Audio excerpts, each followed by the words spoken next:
여러분도 큐티하세요. 예수님의 말씀에는 의도가 있습니다. 라는 제목으로 오늘 묵상하겠습니다. 안식일에 한 지도자는 자신의 식탁 자리에 예수님을 초대하게 됩니다. 그리고 그 자리에서 수종병 환자를 고치시지만 바리새인들의 비난을 받게 됩니다. 그 이유는 율법을 어겼다는 이유였고 예수님은 안식일에 치유하는 것이 합당함을 말씀하십니다. 또한 초대받은 사람들이 높은 자리를 선택하는 것을 보시고 예수님은 상석이 아닌 말석에 앉을 때 추후 초대자로 인하여 모든 사람들 앞에서 영광을 받게 됨을 말합니다. 그리고 무릇 자기를 높이는 자는 낮아지고 자기를 낮추는 자는 높아질 것을 말씀하십니다.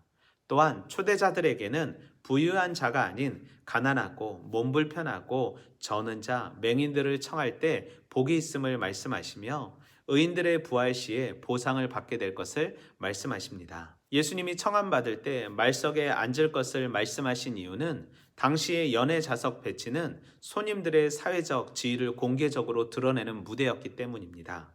주인과 가까운 자리에 따라 사회적 지위가 드러났으며 주인이 도착하면 초대받은 자들의 자리가 정확하게 배정되는데 자기 위치를 모르고 상석에 앉았다가는 부끄러움을 당하니 애시당초 말석에 앉아 추후 영광을 받을 것을 말하는 것입니다. 즉 스스로 높이는 것에 어리석음을 경고하신 것입니다. 우리는 본문 속에서 진정한 안식일의 개념을 알려주신 예수님, 자기를 높이는 자는 낮아지고 자기를 낮추는 자가 높아짐을 말씀하신 예수님, 진짜 베풀고 섬겨야 할 사람이 누구인지 말씀하신 예수님을 발견할 수 있습니다. 안식일에 예수님을 초대한 바리새인들의 지도자는 예수님의 행동을 엿보고 있었습니다.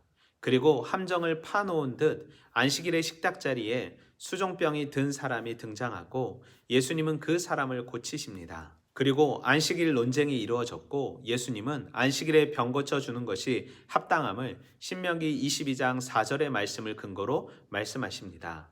바리새인들은 하나님을 위한 일이라고 착각하여 사람들을 억압하고 그들의 안식을 빼앗았던 것입니다.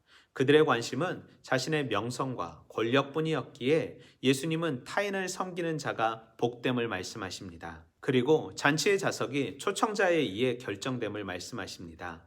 우리의 인생 역시 나의 결정에 의해 상석과 말석이 결정되는 것이 아닌 하나님과의 관계로 인해 결정됨을 말하는 것입니다. 그리고 불우한 이웃에 대한 선행이 남을 위한 것이 아닌 자신을 위한 것이며 희생이 아니라 돈으로 계산할 수 없는 복이 됨을 말씀하십니다.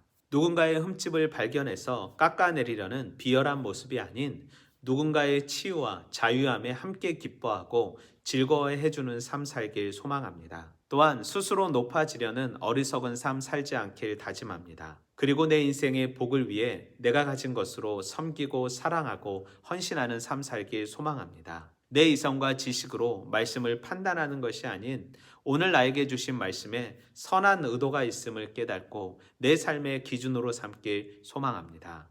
오늘도 말씀으로 화이팅!